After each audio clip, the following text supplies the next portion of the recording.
Hello viewers, I Sushant welcome you all to class 9 Political Science chapter 2.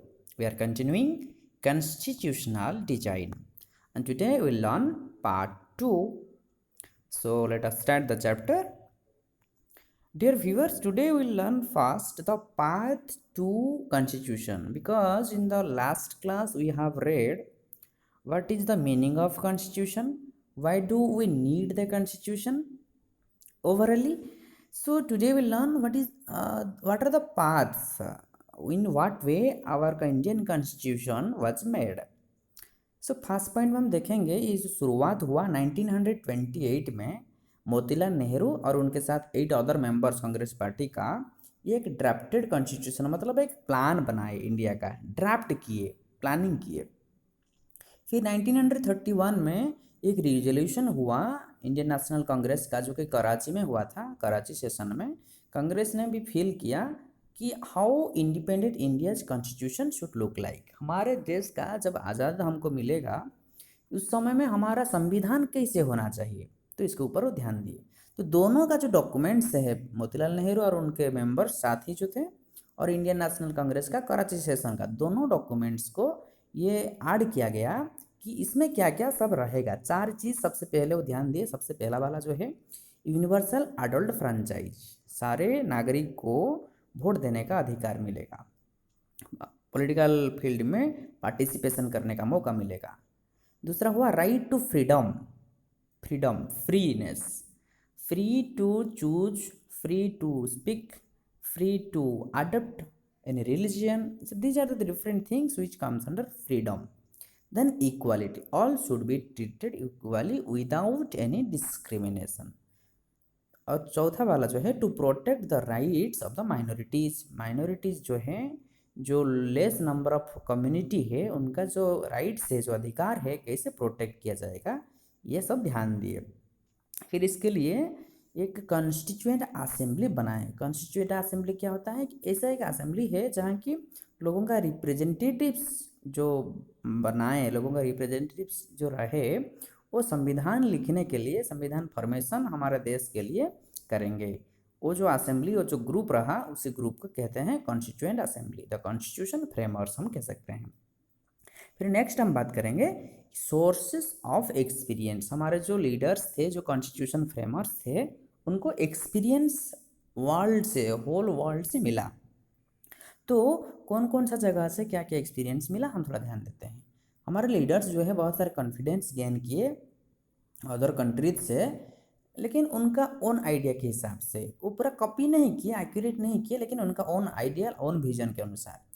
पहला जो है, बहुत सारे लीडर्स, जो फ्रेंच रिवॉल्यूशन हुआ था, फ्रांस में तो किंगशिप चल रहा था, उसमें जो रिवॉल्यूशन हुआ, कैसे डेमोक्रेसी वो एस्टेब्लिश हुआ, इसके ऊपर नज़र दे के वो कुछ एक्सपीरियंस गेन किए फ्रेंच रिवॉल्यूशन से, फ्रांस से। दूसरा ब्रिटेन से, पार्लियामेंट्री डेमोक्रेसी कैसे इम्प्लीमेंट होता है, कैसे फॉर्मेशन होता है, ब्रिटेन से कुछ सीखने के लिए मिला।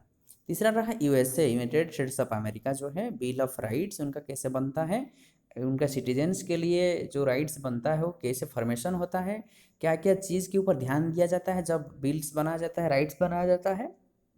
चौथा रहा रशिया का जो सोशलिस्ट रिवॉल्यूशन, कॉमन पीपल जो उनका राइट्स के लिए, अधिकार के लिए जो रिवॉल्यूशन किए थे रशिया में जार के शासन के समय में, इसके ऊपर ये रशिया से भी हमारा देश जो लीडर्स थे उनको बहुत सारे कुछ सीखने के लिए मिला। तो ये सारे चीज़ हमारा देश का जो लीडर्स को इंस्पायर किया और उनको एक अच्छा वाला शेपिंग कॉन्स्टिट्यूशन करने के लिए, शेपिंग सिस्टम करने के लिए, जिसमें सोशल और इकोनॉमिक इक्वालिटी रहेगा, तो इक्वालिटी के ऊपर ध्यान दे के वो सब एक्सपीरियंस गेन किए। फिर हम देखेंगे जो कॉन्स्टिट्यूएंट असेंबली रहा, जो कि मैं मीनिंग पहले से बता दिया हूँ कि लोगों का जो रिप्रेजेंटेटिव थे, वो कॉन्स्टिट्यूशन बनाने के लिए वो उनको रिप्रेजेंट किया गया था। और फिर इसमें देखेंगे जो कॉन्स्टिट्यूएंट असेंबली रहा, इसमें जो मेंबर्स थे 299 मेंबर्स थे। See how large number of people. और ये जो असेंबली कॉन्स्टिट्यूशन बना, जो अडॉप्टेड हुआ, उस जो मतलब फॉर्मेशन का एंडिंग हुआ 26 नवंबर 1949 में फॉर्मेशन हो गया था, अडॉप्ट हो गया था। लेकिन उसको इम्प्लीमेंट कब किया गया, it came into effect 26 January 1950, right. और ये जो 26 जनवरी है इसका इम्पोर्टेंस है, उसका कुछ खासियत, क्या खासियत है? To mark this day we celebrate 26 January as our republic day every year. 26 जनवरी को हमारे देश में हर साल बनाया जाता है republic day. This is a memorable day for all the Indians. Next we'll see how the members of a constituent assembly they were elected. Constituent assembly का जो members होते थे वो कैसे elected होते थे या उनका सिलेक्शन प्रोसेस कैसे होता था, इसमें हम बात करेंगे कि जो इंडियन नेशनल कांग्रेस था, इंडियन नेशनल कांग्रेस जो था वो डोमिनेट करके रखता था, लेकिन कांग्रेस ने खुद महसूस किया कि नहीं, बाकी सारे पॉलिटिकल ग्रुप्स जो है उनको भी, उनके ओपिनियंस भी लिया जाए, उनको भी ऐड किया जाए जो डिसीजन मेकिंग है या जो कॉन्स्टिट्यूशन फॉर्मेशन है। और असेंबली में जो बहुत सारे मेंबर्स जो होते थे, ये कांग्रेस पार्टी का जो मेंबर्स रहते थे वो डिसैटिस्फाइड थे, दे वर नॉट सेटिस्फाइड। फिर बाद में देखने के लिए मिला कि ये जो सोशल टर्म्स है असेंबली ने रिप्रेजेंट किया गया बहुत सारे डिफरेंट ग्रुप्स को। तो कौन कौन सा ग्रुप्स का सब रिप्रेजेंटेटिव आए? बहुत सारे लैंग्वेज ग्रुप्स का, डिफरेंट लैंग्वेज ग्रुप्स आए हमारे देश के अंदर, डिफरेंट कास्ट से लोग भी आए, डिफरेंट क्लासेस हैं, डिफरेंट रिलीजन से और डिफरेंट ऑक्यूपेशन से। तो ये सब अलग अलग बैकग्राउंड से जब रिप्रेजेंटेटिव्स आए, जो एक बिग ग्रुप्स बना, क्योंकि उन लोगों का जो डिमांड्स है, उनका जो नीड है, उनका जो चाहत है, इसके ऊपर ध्यान में रख के, ये चीज़ को ध्यान में रख के कॉन्स्टिट्यूशन फॉर्मेशन जो हुआ, कॉन्स्टिट्यूशन फ्रेमवर्क्स जो हैं, इन लोगों को भी उसमें इंक्लूड किए।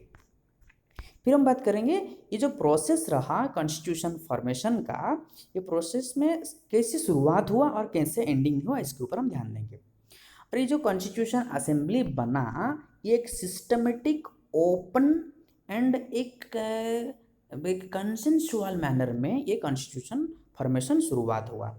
सबसे पहले कुछ बेसिक प्रिंसिपल्स को लेके डिसाइड किया गया और एग्री किया गया कि इसके ऊपर हम अच्छी तरह से वो इसके ऊपर डिस्कशन होगा। जो ड्राफ्टिंग कमेटी बना, जो मेंबर्स बने, उसमें डॉक्टर बी.आर. अम्बेडकर को ड्राफ्टिंग कमेटी का चीफ बना है और डिस्कशन करने के लिए एक प्रिपरेशन रहा।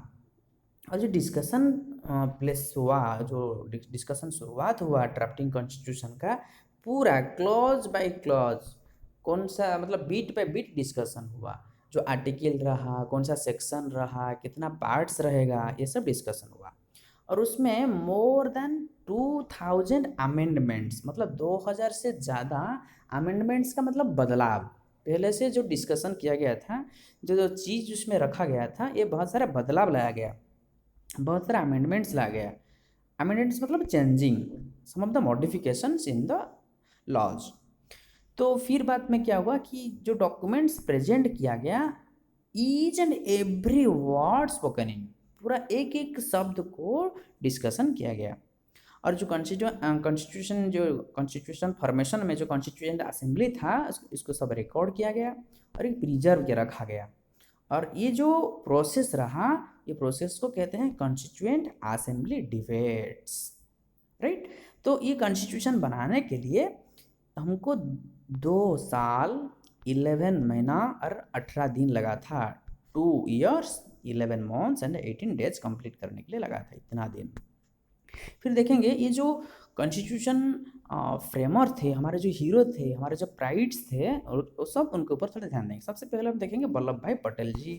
तो वल्लभ भाई पटेल जी जो कि गुजरात में पैदा हुए थे, हमारे देश का होम मिनिस्टर कहते हैं, हम फर्स्ट होम मिनिस्टर थे, और बाद में वो डिप्टी प्राइम मिनिस्टर बने। फिर हम देखेंगे अबुल कलाम आज़ाद, जो कि सऊदी अरबिया में जन्म हुए थे, फिर भी हमारे देश के लिए कंट्रीब्यूशन उनका बहुत इनोवेटिव था, जो कि एजुकेशनिस्ट थे और हमारे एजुकेशन मिनिस्टर यूनियन गवर्नमेंट का बने थे, नेशनल गवर्नमेंट का। फिर हम बात करेंगे टी.टी. कृष्णमाचारी, जो कि तमिलनाडु में जन्म हुए थे, और वो हमारे देश का एक फाइनेंशियल मिनिस्टर बने, यूनियन कैबिनेट का, यूनियन गवर्नमेंट का। फिर हम देखेंगे Rajendra Prasad ji, he was born in Bihar, he becomes the first president of our free India, जो बताया गया है। नेक्स्ट इज जयपाल सिंह जो कि झारखंड में जन्म लिए थे, और हमारे जो इंडियन हॉकी टीम का जो है captain of first national hockey team. और फिर बाद में वो झारखंड पार्टी का फाउंडर भी बने। और एच.सी. मुखर्जी जो हैं ये बंगाल में जन्म हुए थे और लेटर वेस्ट बंगाल का गवर्नर बने। फिर हम बात करेंगे जी दुर्गाबाई देशमुख जो कि आंध्र प्रदेश में जन्म हुए थे, और एक ये जो फाउंडर थे, चेयरपर्सन थे सेंट्रल सोशल वेलफेयर बोर्ड का, वो चीफ थे। नेक्स्ट और प्राइड इज बलदेव सिंह जो कि हरियाणा में जन्म हुए थे, वो यूनियन कैबिनेट का डिफेंस मिनिस्टर बने। नेक्स्ट हम बात करेंगे कन्हैयालाल मणिकलाल मुंशी जो कि गुजरात में जन्म हुए थे। ये फाउंडर ऑफ स्वतंत्रता पार्टी का मतलब स्वतंत्रता पार्टी का फाउंडर थे। एक हिस्टोरियन थे, एडवोकेट भी थे। फिर हम बात करेंगे भीमराव रामजी आम्बेडकर जो कि मध्य प्रदेश में जन्म हुए थे, चेयरमैन ऑफ ड्राफ्टिंग कमेटी थे, उनको फादर ऑफ कॉन्स्टिट्यूशन भी बताया जाता है। और बाद में वो फाउंडर ऑफ रिपब्लिकन पार्टी हमारे इंडिया का जो है, और लॉ मिनिस्टर भी बने थे, फर्स्ट कैबिनेट जो इंडिपेंडेंस का law minister. Next is Shyama Prasad Mukherjee जो कि वेस्ट बंगाल में जन्म हुए थे, वो थे minister of industry and supply interim government का, और बाद में प्रेसिडेंट ऑफ भारतीय जनसंघ का वो प्रेसिडेंट बने। नेक्स्ट इज जवाहरलाल नेहरू जी जो कि उत्तर प्रदेश में जन्म हुए थे, हमारे फर्स्ट प्राइम मिनिस्टर। और ये एक जो एडवोकेट थे, एक सोशलिस्ट थे, राइट। नेक्स्ट हम बात करेंगे Sarojini Naidu was born in Andhra Pradesh जो कि हमारे जो उत्तर प्रदेश का बाद में गवर्नर बने थे वो। Next the last icon Somnath Lahiri जो कि वेस्ट बंगाल में जन्म हुए थे, एक राइटर थे और एडिटर थे, बाद में member of West Bengal legislative assembly का मेंबर बने। So these are the pride of our constitution frameworks. Dear viewers, this is all about the portion. Once again, we will meet in the next portion, next video. Till that, take care of your studies. Thank you all.